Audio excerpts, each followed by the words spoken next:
Thelma from Michigan. Thelma would like to know whether we get a lot of lilac-breasted rollers in the area. Yes, we do, Thelma. We do see them quite often. We haven't seen any yet this morning, but the drive's not over. I will keep a lookout for the lilac-breasted rollers for you, Thelma.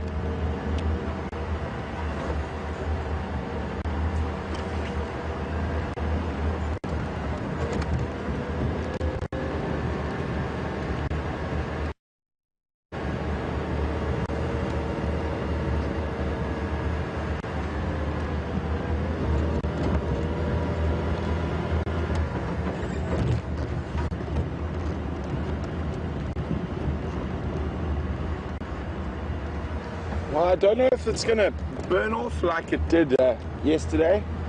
Maybe we might have I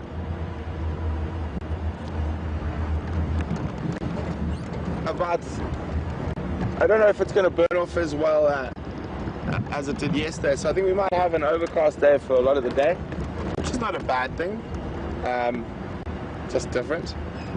It'll be always good for looking for cats in the cool weather.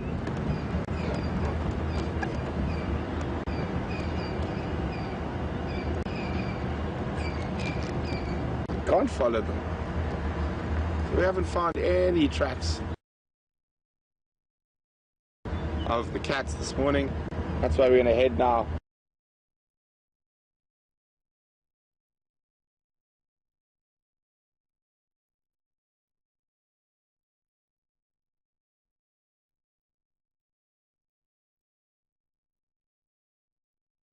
So, what day is it today? I don't even know what day it is today. Tuesday. No, it's Wednesday, isn't it? Tuesday.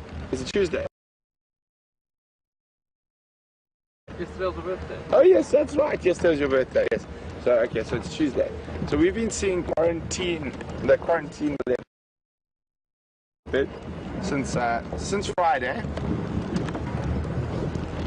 So Friday, Saturday, Sunday, Monday, Tuesday. So we've been literally every day we've seen him for 5 days, and quite often more than once a day, generally twice a day. So we've been keeping close tabs on that male leopard, and as he's ate that whole impala over that week, we're able to watch how the disappearing of an impala carcass. And he stayed very close to where our camp is, so it's been quite nice. And he's still very close to the camp, so it's going to be nice to follow up on what he's been up to over the night. See, although I don't think he would have moved too much with his big belly.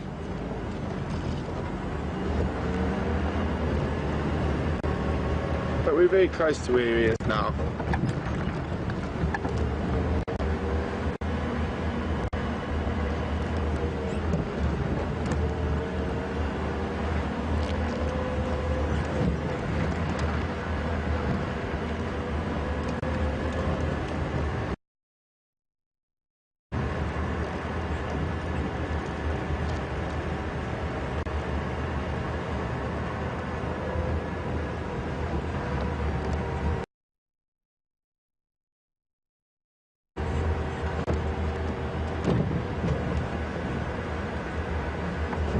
Good morning, George Ann from Illinois. George Ann would like to know if we get black crakes around any of the water holes at Djuma, and it's her favorite bird and she'd really like us to try spot one. Well, George Ann, at the sort of during the wet season, maybe when the dams are full and the Djuma Dam gets water up towards where the lodge is, and you've got a lot of that sort of inundated grass and aquatic plants in the water, you will get them. They need cover. It's possible that if we go next time we go across to Arathusa, I'll have a look in the dam where they've got more permanent water and they've got a lot of water plants. There might be black crakes there, but they do definitely occur in the Sabi sands, and I will try to keep a lookout for you. Copy, thanks. I'm about 30 seconds away.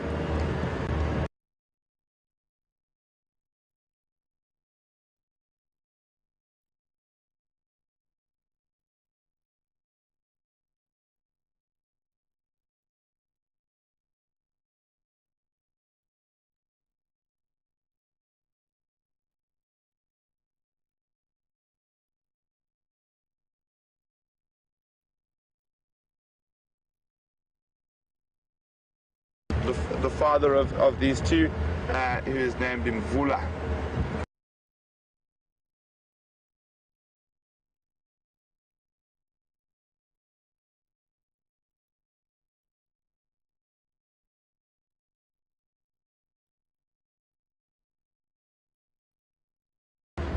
So, literally, we left him 50 meters from where he is right now, last night.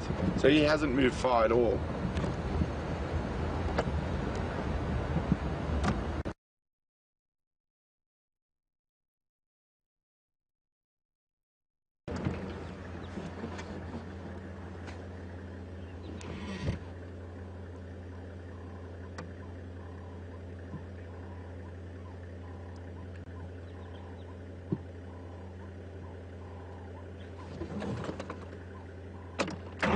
So he might head down for a drink. I'm just going to try and move around to get in front of him, guys. This is this nice thing about this very cool weather we're experiencing. That the cats are definitely keep moving for longer.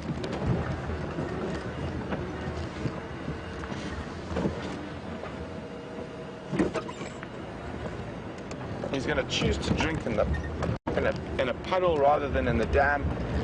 Just get up.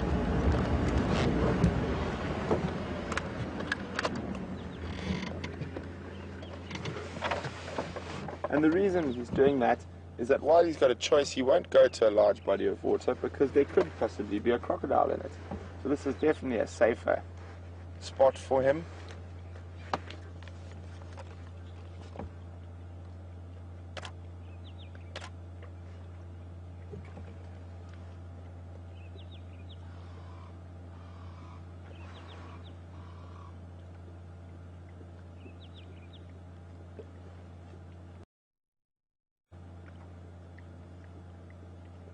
So that's probably why he hasn't popped up on the Djuma waterhole cam. It's because he's been drinking out of these puddles after the rain,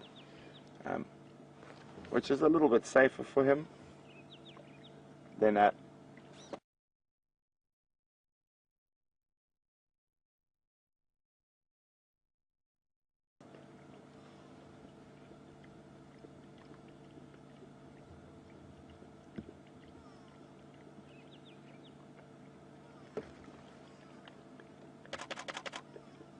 Sorry guys, if you hear that clicking, that's just my camera.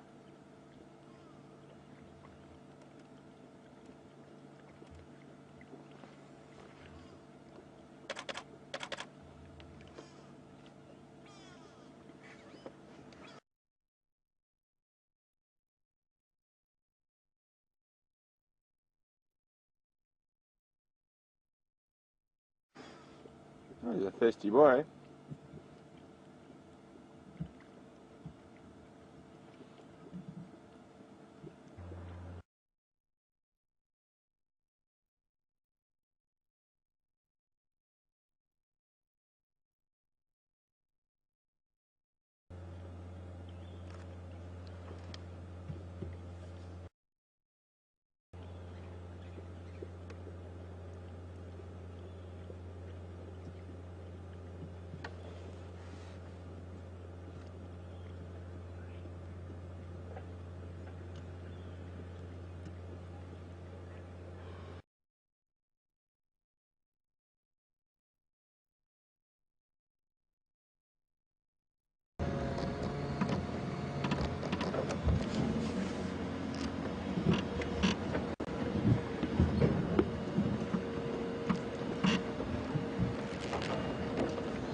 So just for those,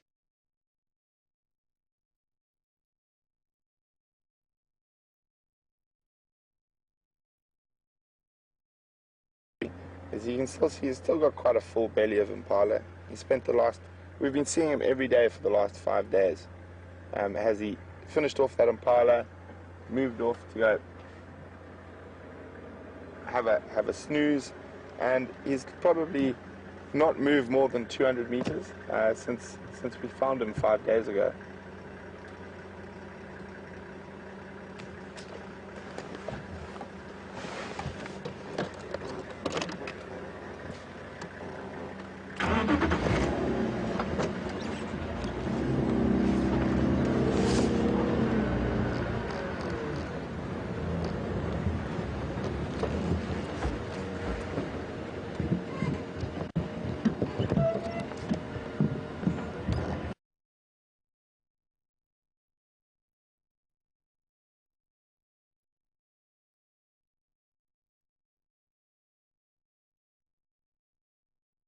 In the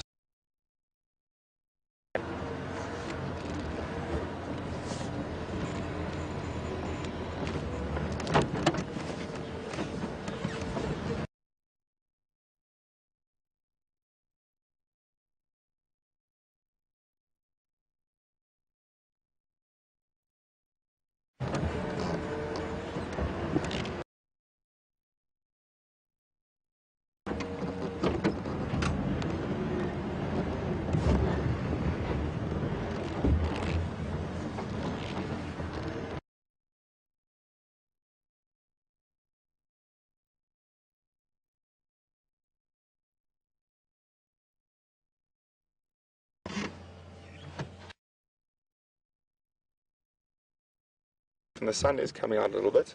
I'm just gonna change positions quickly, guys. Get it. Trying to think which is going to be the best way.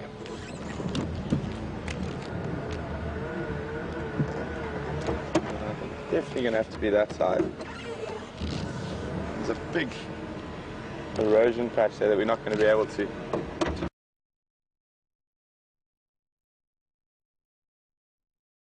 drive through.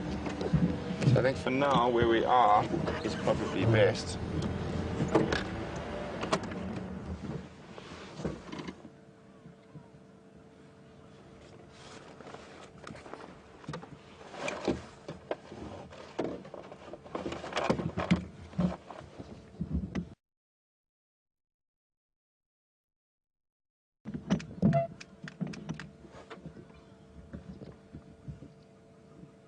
It's where there's certain soil types, so you've got high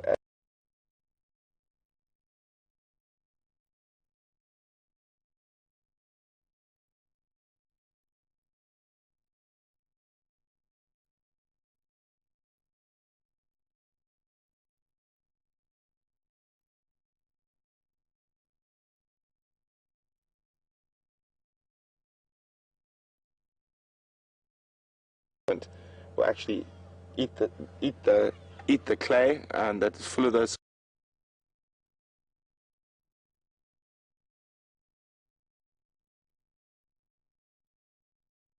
I don't think they are drinking the muddy water by choice for minerals in this particular circumstance.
time we see him doing that, he could be removing ticks or fleas.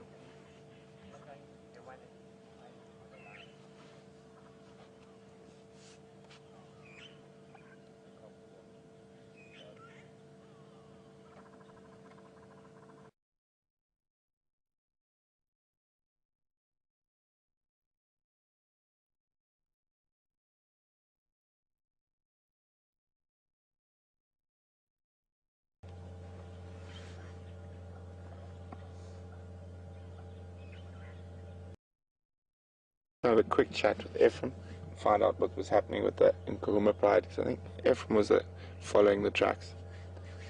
Eph? How are you for? Where are they going for? Oh, they're going for holiday.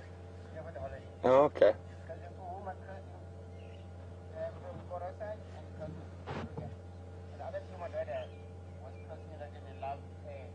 Okay.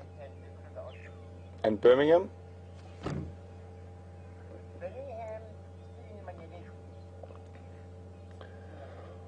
Ish. No, no Ngala.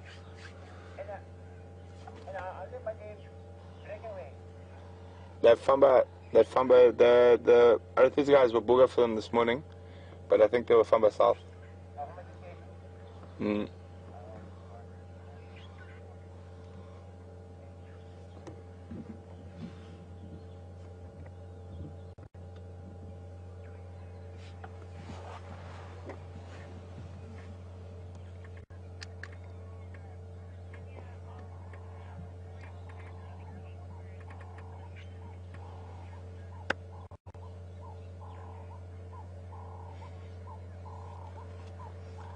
Good morning, Virginia, who's tweeting us this morning.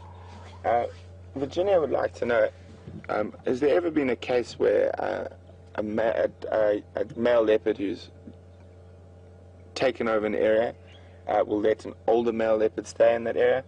Virginia, not in my experience, and I heard recently that possibly one of my favorite leopards of all time that I used to see quite often when I worked in the southern Sabi Sands, the Campan male, is sort of trying to hide on the peripheries of other leopards at the moment, and he is getting a very hard time, and he's very scarred and battle torn at the moment. Generally, though, a male leopard would not want another male leopard anywhere in its territory unless it was its offspring, and only till they didn't pose a threat to his mating rights. So the reason for that is that the male leopard is trying to make sure his genes are passed on, and therefore wouldn't tolerate, in my experience, wouldn't tolerate another male leopard in the area. You can see that nice landing strip, as I like to call it, on the back of Quarantine. It's one of his very distinct spot patterns. Very, very straight coming off his tail. So it looks like a runway to me.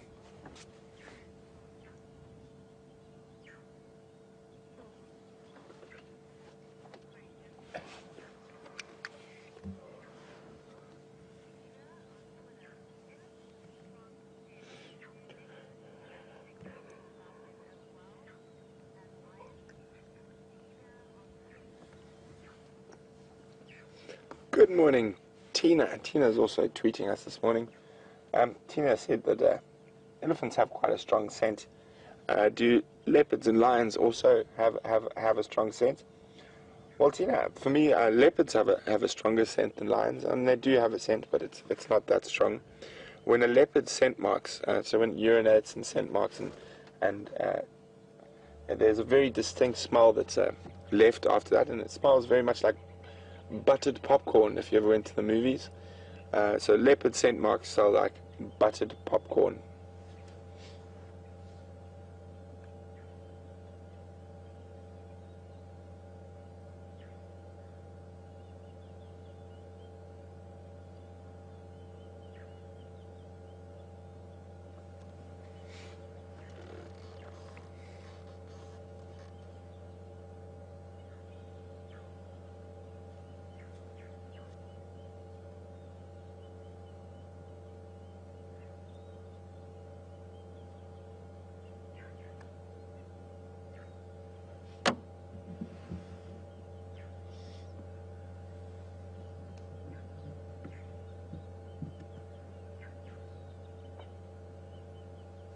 He's heard something off to his right.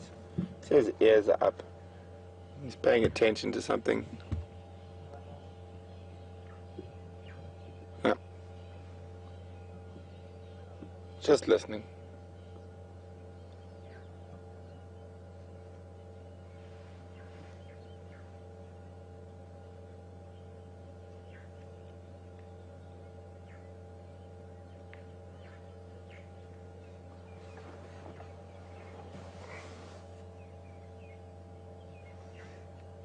And this is quite a good place for a leopard to rest.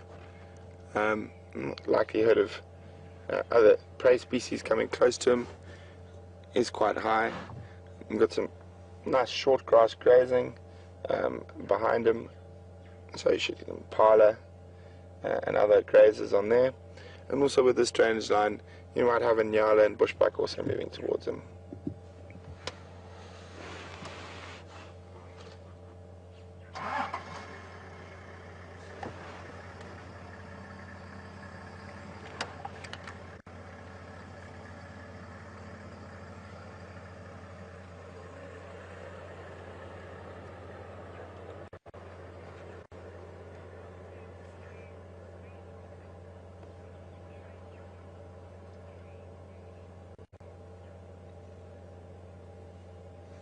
Good morning, Hannah from Cape Town. Hannah would like to know, what is the average weight between a male and female leopard? And is that area specific, and does that have a lot to do with the prey they're able to catch? So it all depends, as you're completely correct, it depends on the area, Hannah. So for this example, the leopards in this area, the males, are generally anywhere from 75 to about 90 kilograms. Anything above 90 kilograms is really, really massive for a male leopard. And the females can weigh as up to about 60 kilograms, but normally around 50, 55 kilograms. So they are very big leopards in general in this area. But take that for example, and that's because of what they're able to feed on. You have a high density of herbivores, so lots of inyala, impala, wildebeest. So they've got a large prey selection to choose from and lots of large prey to choose from. So they are able to feed off larger prey species. If you take the Western Cape, for example, a male leopard is on average 45 kilograms, which is much, much smaller than a female leopard in this area. And a female leopard is sometimes not even 20 kilograms. And in that area, they feed off very small antelope like grijsbok, and a lot of sort of birds' eggs, insects, lizards. So they get very small meals, therefore their body size is a bit smaller. And the leopards I saw in the Central African rainforests, they were also physically smaller, but probably somewhere in between those ranges. But there is a huge amount of range in terms of size with leopards, just depending on where they are and what they eat.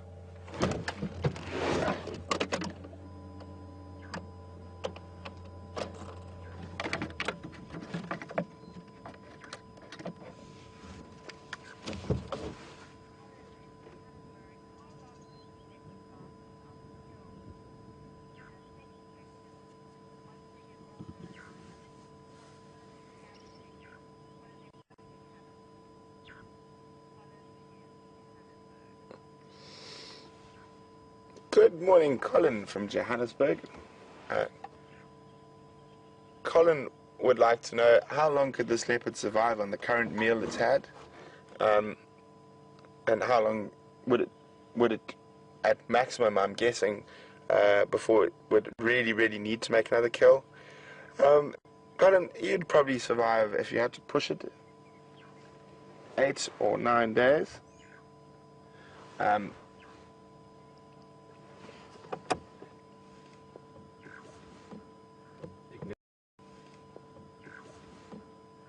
Ignition key. Ignition key. Thank you, Brian. So you could probably survive 8 or 9 days at a push without killing. Obviously, you wouldn't choose to go that long without a kill. And then also, the second part of Colin's question was that Once the male leopards do become have been pushed out of their territory and nomadic, and they sort of hang around the peripheries of other leopards' territories, what is their sort of scavenging technique when they get too old to hunt? Basically, they'll eat anything. I've seen old male leopards eating buffalo feces, eating hyena feces, just trying to get some nutrients. But when they get to that stage, Colin, I'm afraid it's almost always going to end quite sadly. And it's normally the hyenas or lion that get those old male leopards, or in some cases another male leopard. They will also, I have heard of them trying to, or actually actively seeking out female leopards with young cubs and eating the cubs as a survival strategy.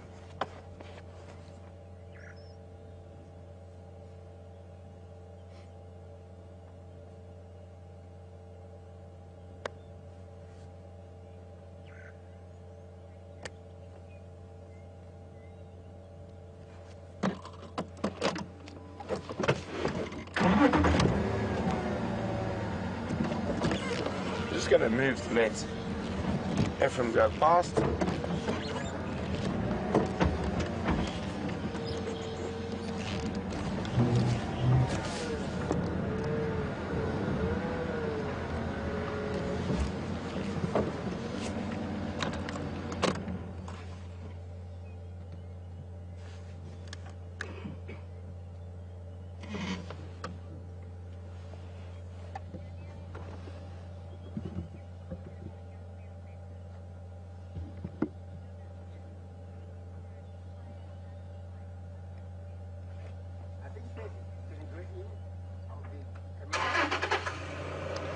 Good morning, Virginia.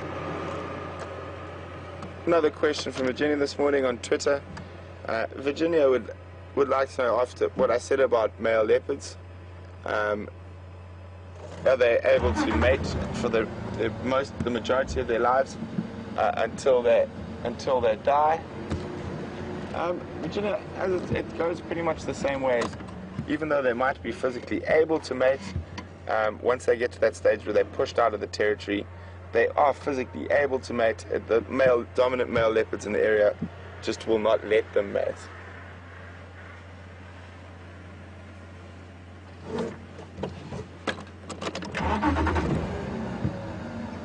Forward.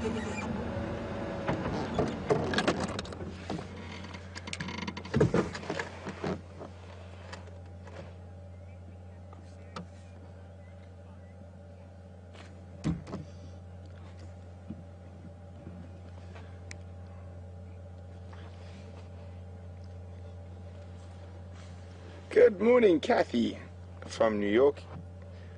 Kathy says domestic cats in the US go batty for a plant called catnip. Is there any plant or something like that in the African bush that does the same for our cats? Well, they do seem to like buffalo urine from time to time and buffalo dung. I've seen a Quatile female leopard rubbing herself on buffalo urine, but I know this is going to be quite strange for some of you. A lot of leopard researchers, when they want leopards to turn to the camera traps so they can get nice facial pictures for ID purposes in areas where the leopards aren't relaxed like this, use different fragrances as something to get the leopards to stop smell, because they do like smells and to rub up against. And strange enough, the most effective of these, and it just proves that leopards have expensive taste, is a Chanel No. 5, is catnip for leopards.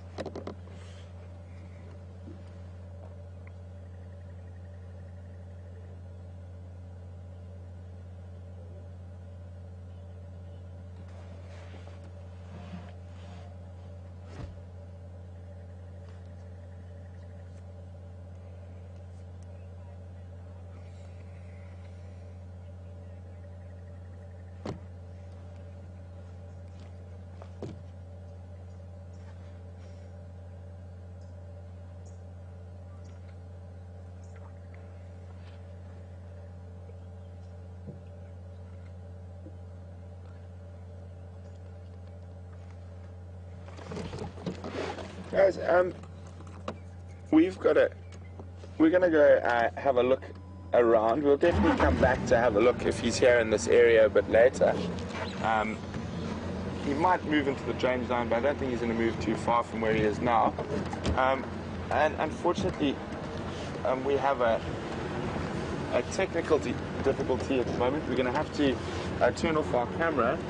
Brian needs to take the camera off so he can tighten the head that the tripod's on, and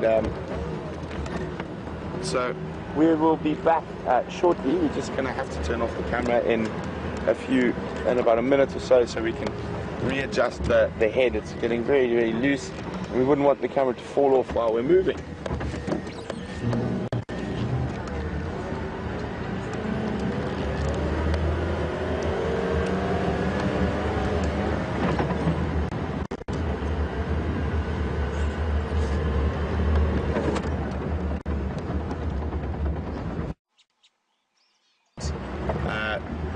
Being in the bush, because we go over quite a lot of bumps and stuff like that, so certain screws and things on the equipment come loose, and to make sure you guys have the best picture, we try to tighten them, and also to keep the equipment going. Just a quick update on what's happened. We just left that young wild leopard. I don't think he's going to move too far, but we will maybe try go have a look just before we close off to see if he's still in the area, so we know exactly where his last position was for the afternoon. And we are now planning to go check the hyena den again. It wasn't active earlier today, but it might have become active later in the morning, and especially with all that hyena action we had last night after drive with quarantine, it'd be interesting to see if we can recognize any of the individuals at the den that were part of the sort of pandemonium that was happening around us. And just for those of you who might be new or not sure, we are live on Game Drive, so everything you see, or everything I see, you're seeing. And we are interactive with you, so you can send me questions while I'm on Game Drive, and you can do that by using email, and the email address is questions@WildEarthTV, or if you're on Twitter, you can use the hashtag SafariLive. And it does look like this cloud cover is burning off a little bit. We're starting to see a few patches of blue sky. The light's getting a bit better. So maybe it might clear up and we might have a nice sunny afternoon. But we will see. There's an old saying, you should never try to predict the weather.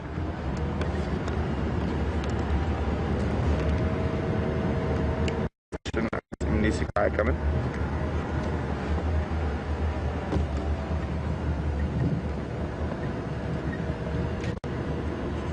Is there an update in that position, please?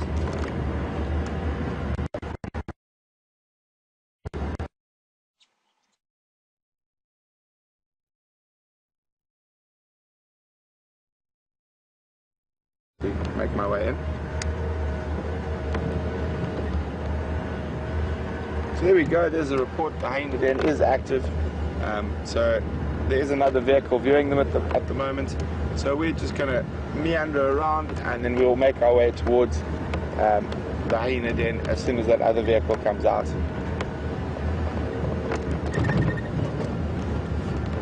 Oh, nice to see some sunshine.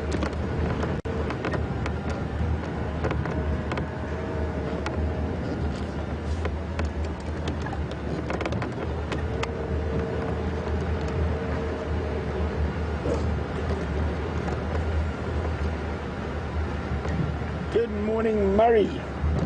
Murray would like to know if we get anteaters in this area, and if so, what types and how frequently do we see them?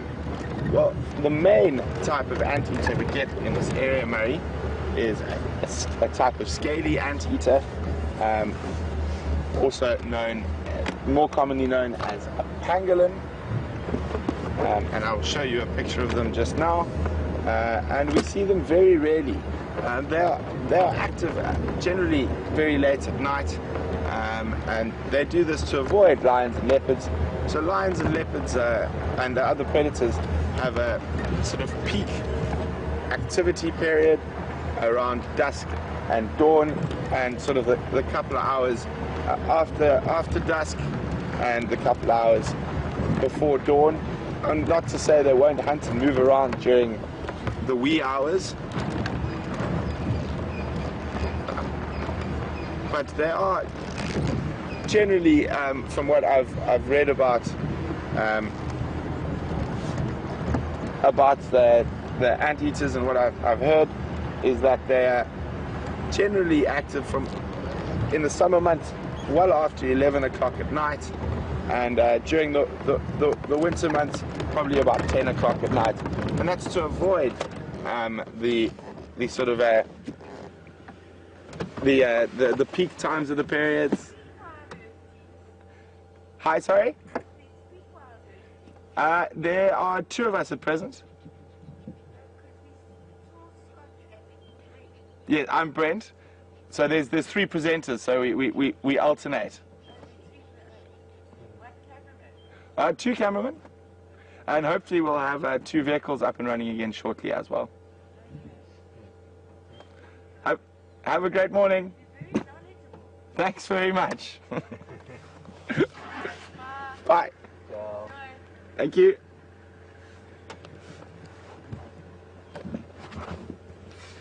So we're just going to have a quick look so I can show you what a scaly anteater looks like. Other than that, there's another... Yeah, and the other thing that is also probably a lot of people consider an anteater, but is more of a termite specialist, but I suppose termites are related to ants in a way. So, and that is an aardvark or earth pig. And they also, they do occur here, but they're also not seen very often because of the same reason for the pangolin. They tend to be active during the dead of the night to avoid the other predators. So you guys, if you're wondering what was happening there, I was just chatting to one of the landowners who owns a farm that borders here, but they have a traverse that they're able to drive on Djuma. So they were just wondering how many of us there were and what we were up to. So I was just letting them know quickly. Give me 1 second here and I will get that for you.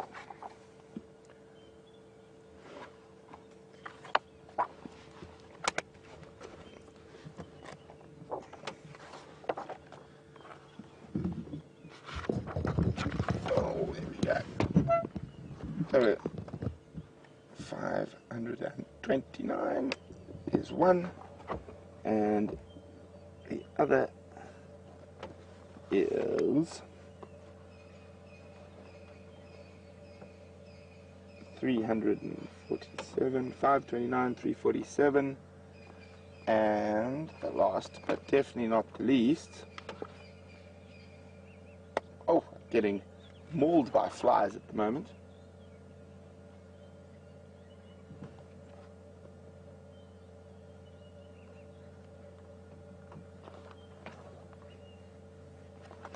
Okay, nearly there.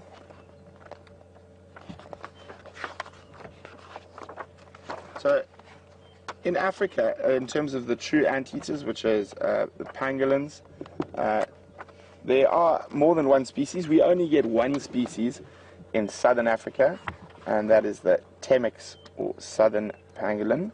And we do in the rainforests there are quite a few more species. I think there's 2 or 3 different types of tree pangolins, and then one giant pangolin that live in the rainforests of Central Africa.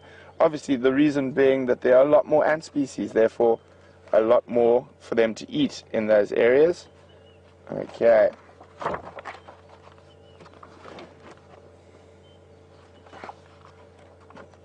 One problem with this book sometimes. There we go.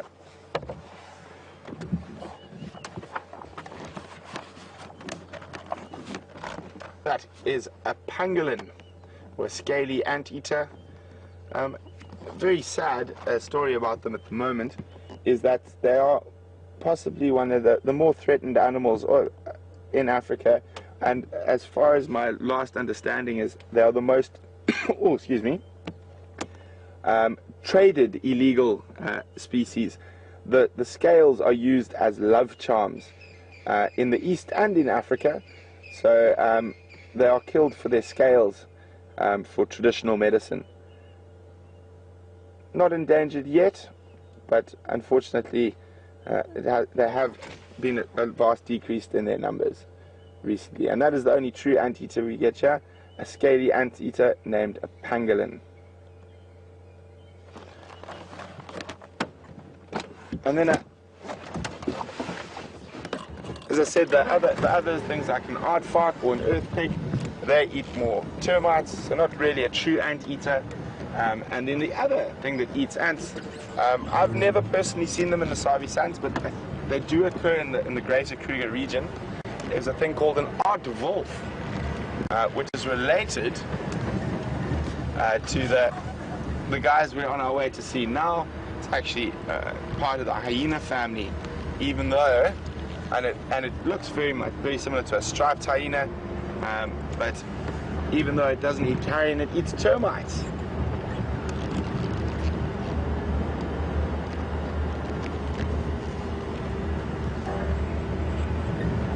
So we're approaching the hyena den now. It was active just now, so hopefully it still is. Ah, there we go. You can see there's an adult, and I can see all three youngsters.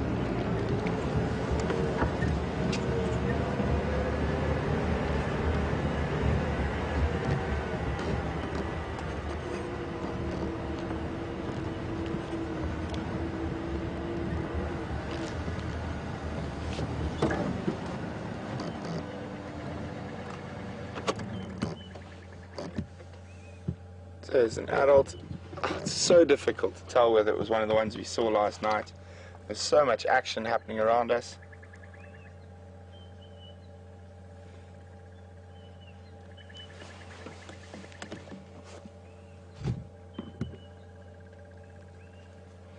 And you can see some of the cubs wandering off to follow where the adult is.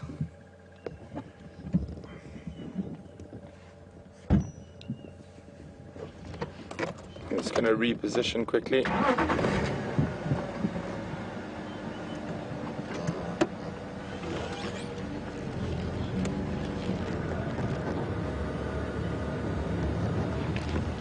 Amazing how bold these little guys are becoming.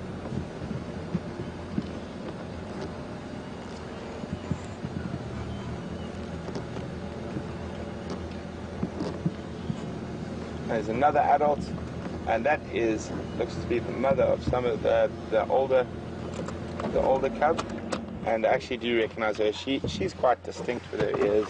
She's got a very distinct face. She was part of the pandemonium last night.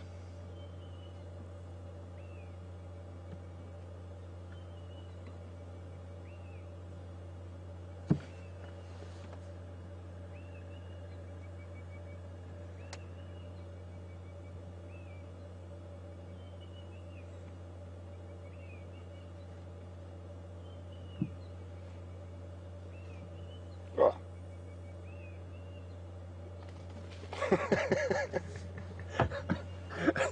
Sorry, I know you guys might not have caught all of that, but one of the young cubs tripped and fell over its own feet and tumbled down the side of the termite mound. I couldn't help laughing.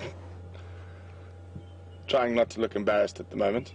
It wasn't me. It wasn't me. So the other adult is moving off. They're watching move off. From what I think, where she's going to go, she's not going very far. There's a nice patch of shade just near the den, and there you go. You can see she's actually digging. Brian will be there in a second. There we go. So you can see she's digging up the ground there, and what she's doing is trying to get some cool earth, and I think that's probably going to be her spot to rest for the day.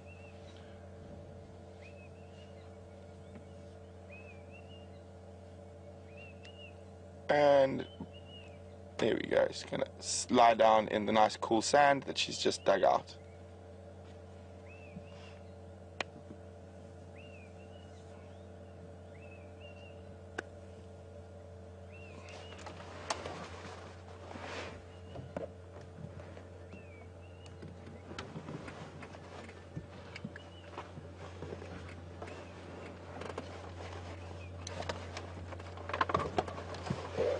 It's amazing how quickly they grow.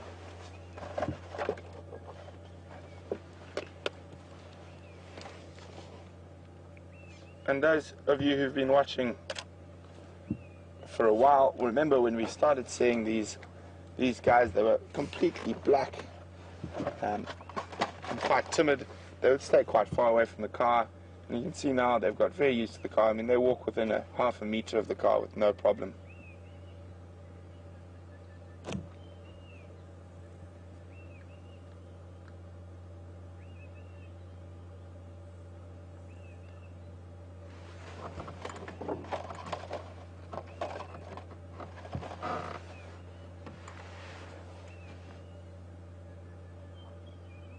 So it starts warming up, and you can see the adults already bedding down. So when it was checked earlier this morning at about 6:15, there were no hyenas here, and the young cubs would have been hiding in the den underground where it's safe. And obviously during the morning there's two adults that have come back from foraging. And the cubs had come out, and they would have suckled, or the cubs that belong to this particular female here would have suckled, and it's possible that the other mother might have been during the night, or might come this afternoon.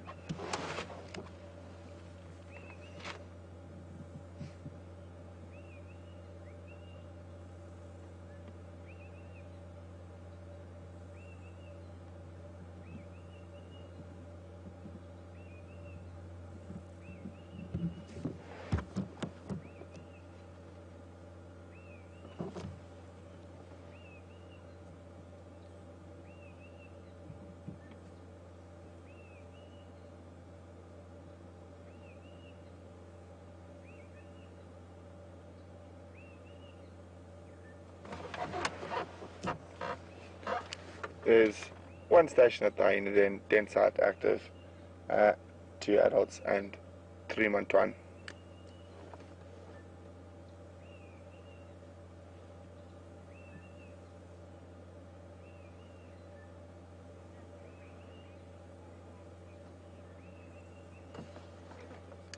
A firm,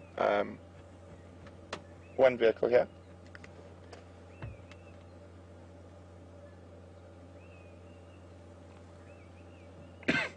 Let's try and move a little bit forward to see what the little rascals are up to. It looks like they are playing on the other side of the termite mound, which is their den.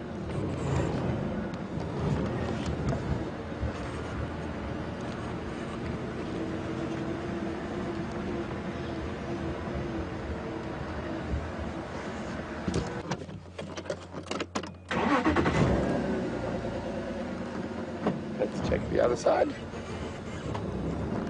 It could be, now that it's getting hot, that the cubs have decided to go into the den where it is cooler.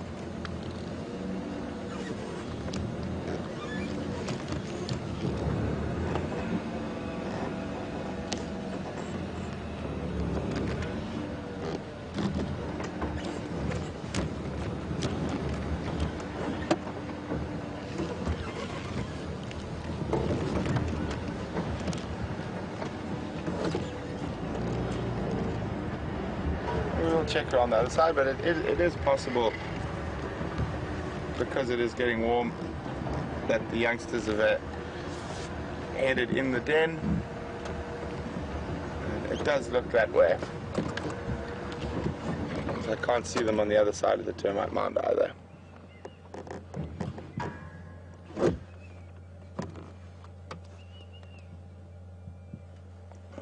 So guys, it's up to you. What we can do next. We can carry on driving around. We can go have another look for that male leopard we were with earlier. or we can just stay here. Let me know what you guys would like to do, and you can do that by sending me an email, sending us an email at questions@wildearth.tv, or if you're on Twitter, just use the hashtag SafariLive.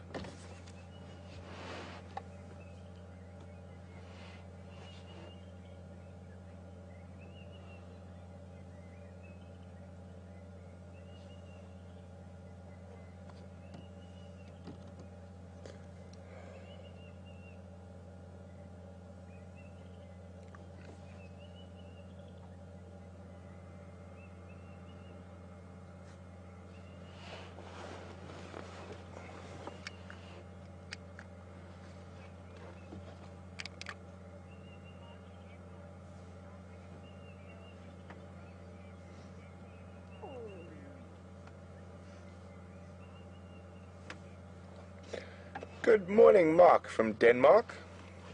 Mark would like to know, didn't see any male hyenas around the den. Do they play any part in rearing the cubs?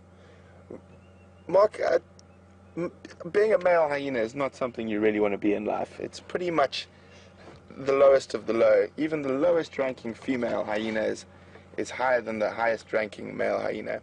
And they do come to the den, and sometimes they sort of act as babysitters and will stay with the den, stay with the cubs at the den. But generally, they do have very little sort of actual parental roles, apart from being a clan member. And so if the den was under threat by another predator or by another clan of hyenas, they would definitely help defend the den. But yeah, they are very, very much beaten men, male hyenas. Everyone bites them, snaps them, and beats them up and kicks them around. Very unusual. I think hyenas are pretty much, spotted hyenas are the only truly matriarchal society in the bush, because you don't get more bossy than a large female hyena, and they're often physically much bigger than the males as well.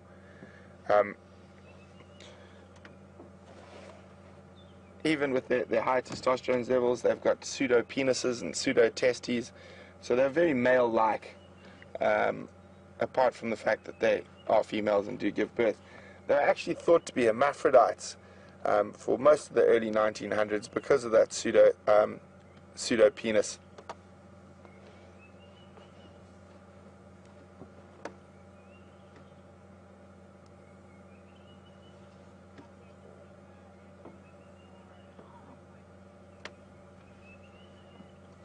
Okay, guys, thanks very much.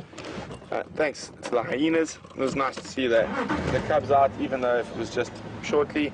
So thank you very much. The general consensus is we'd like to go explore and see if we can maybe find that male leopard again.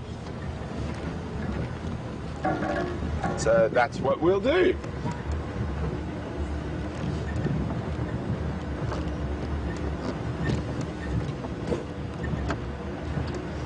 Very interesting. We covered quite a lot of ground today. Just an update for what we've done this morning. For those of you who might have missed the first hour or so of game drive, we checked yesterday afternoon we checked the eastern areas where we quite often find Karula, the dominant female leopard in the area. We found no tracks or no sign. So this morning we checked the western sectors that we find her in quite regularly, and again no track or sign. So we checked our northern boundary, and we still had no luck in that area. So then we are quite interesting to see when she does arrive, because there are quite a few people, there's speculation whether she might be pregnant. It was too early to tell, in my opinion, the last time we saw her. So it'd be nice to see her again. I haven't seen her in quite a while, just to see if maybe she is pregnant. That would be very, very exciting for all of us here, and I'm sure for all of you out there as well. So we then made our way to that young male leopard we've been watching solidly for the last 5 days. We've seen him almost twice a day, every day. And he just finished off an impala kill that was right outside our final control.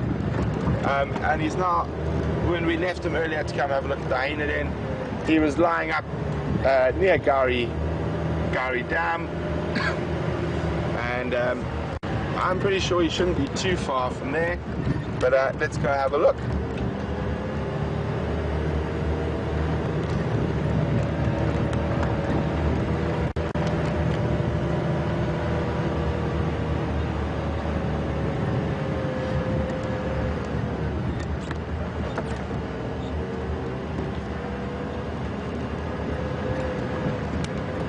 Good morning, Chris in South Australia.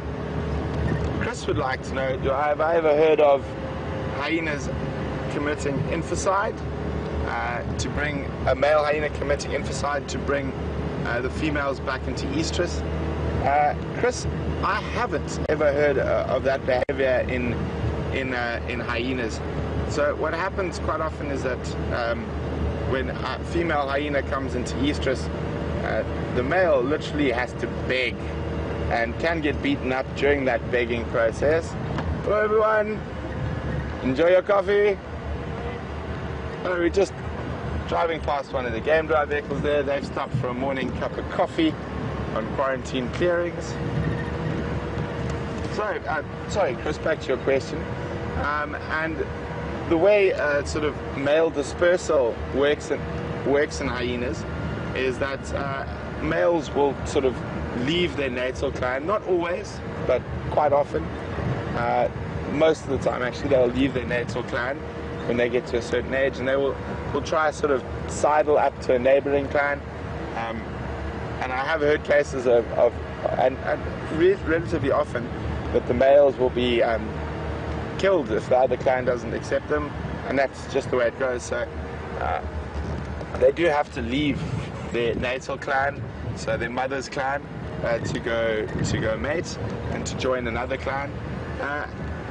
And this is obviously very important in terms of keeping genetic diversity in the clans going, so they don't get very bad inbreeding.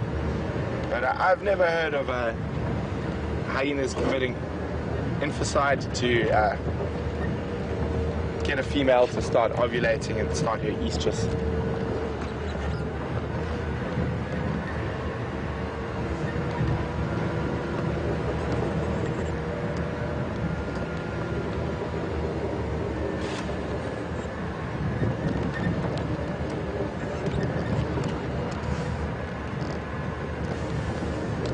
Try to see if we can see where we left that leopard. See if he's lying in the same spot. Might have moved out with a bit of sunshine. Nope. He hasn't moved at all. Well, one thing that's nice about leopards with fat bellies is they can be very predictable in their movements. As a norm, but not always. Let's try a different angle here. Hopefully I don't rush off into the large hole in front of us. But, here we go, let's try it. That could be an interesting angle. Let me know if you want me to move it all, bro. Nah, that's perfect. So where I'm sitting, the camera is a bit higher, but I'm actually eye level with leopard at the moment.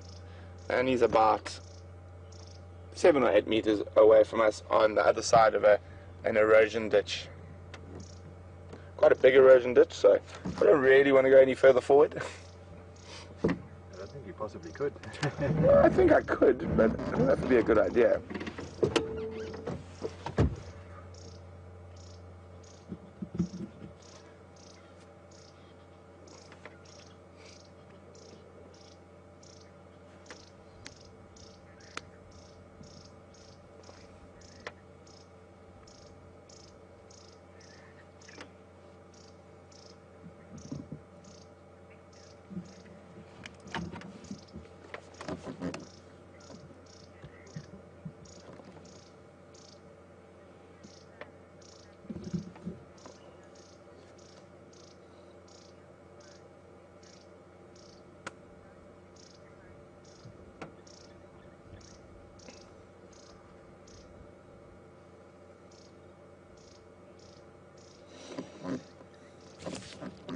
Good morning, Jane from New Mexico.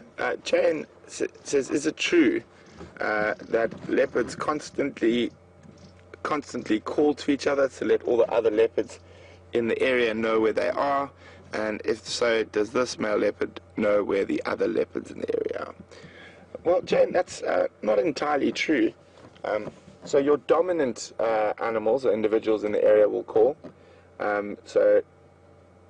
His mother, Karula, who is the dominant female in this part of the world, and Mvula, who's possibly his father, the dominant male. And they will call. And the reason they call is more to let the other leopards who are dominant in the areas surrounding them know that they are still very much large and in charge of these territories, and they shouldn't try move into this territory, because that would end up with a fight with that dominant leopard. A young male like this will avoid calling and avoid attracting attention to himself, and he probably doesn't know the exact position of the other leopards in the territory he is at the moment. The only other time a leopard might call quite often is when a female is an estrus, and there she's advertising to try attract males to come mate with her.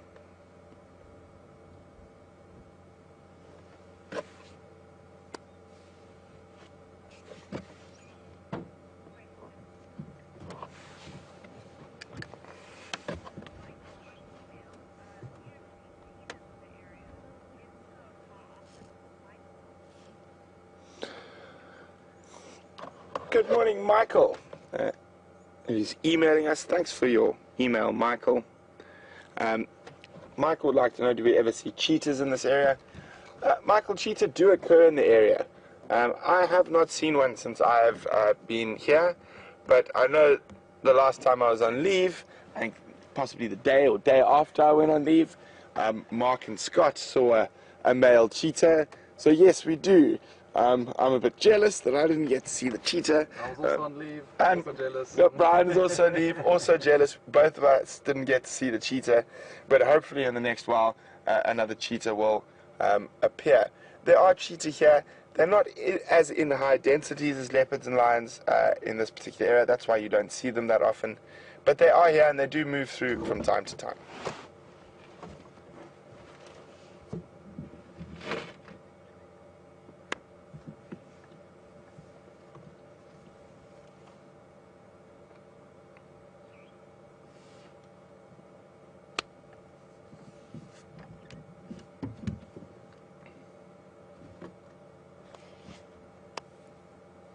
A very comfortable looking cat. As I said, he probably will move from this exact position today, but probably not far. He'll probably head into the thickets behind him as it gets warmer.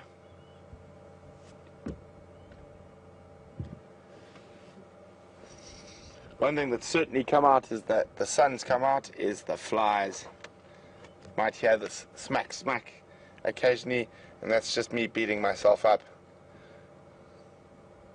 trying to keep the flies out of my nose. Need to get yourself a bath. I do. It's late.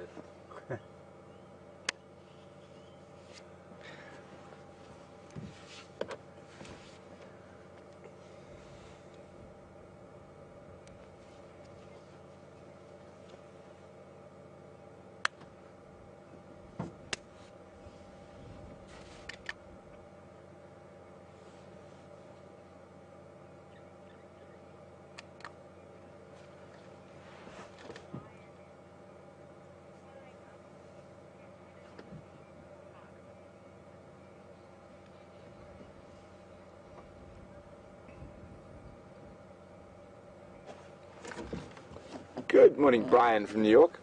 Brian would like to know, do leopards leave claw marks on trees as another warning to other leopards, or and do they leave any other signs or make any other signs apart from calling? Brian, they do leave claw marks on trees occasionally, but that's more for cleaning of the claws. I don't think it's a warning sign to other leopards.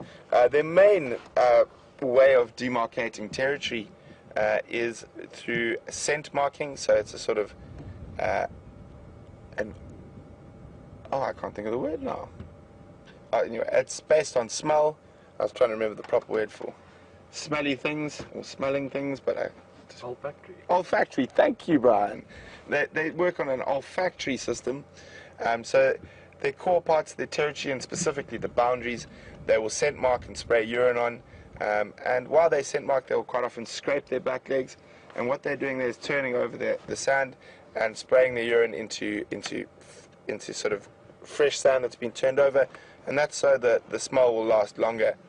And those markers are maintained quite regularly, and that is their main form of communication in terms of demarcating territories, is through scent marking. That's some of the laziest cleaning I've seen in a while. A half-hearted attempt. Very half-hearted.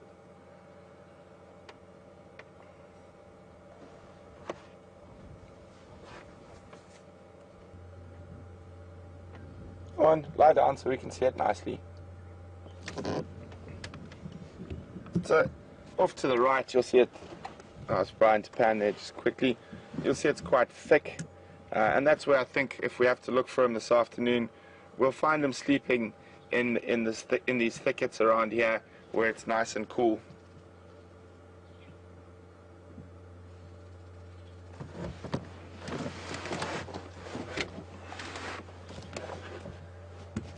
Oh, the sun's quite bright now. The clouds are burning off, so I think we're going to have a nice sunny afternoon. And I'd just like to say thanks to everyone for joining us here on Game Drive. It's been a spectacular morning. A bit quiet to start with, but we have been lucky and we have ended off with the quarantine mail effort. And it's been really nice for now 5 days in a row to be able to follow him. So it's sort of keeping up with what he's been up to, from eating the impala. And then unfortunately what Brian and I saw last night was just after we went off air, about 10-15 minutes after we went off air. But still then, we're still able to fill you in on the story and keep you up to date with the news. And the newspaper this morning was quite blank. Not many lion and leopard tracks around for us to read and follow. But it was nice to see that wildebeest earlier and show you what we're reading in the soil. But from all of us here at Wild Earth, it's been absolutely fantastic having you on Game Drive with us, and we really do enjoy and are very privileged to be able to share our passion with you all over the world. And don't forget, we'll be on Game Drive this afternoon again, so please come join us, and we look forward to having you with us again. And we really do appreciate the questions, so please keep them coming in. We will try to answer as many as possible. Thanks very much, and have a great day or night wherever you are in the world.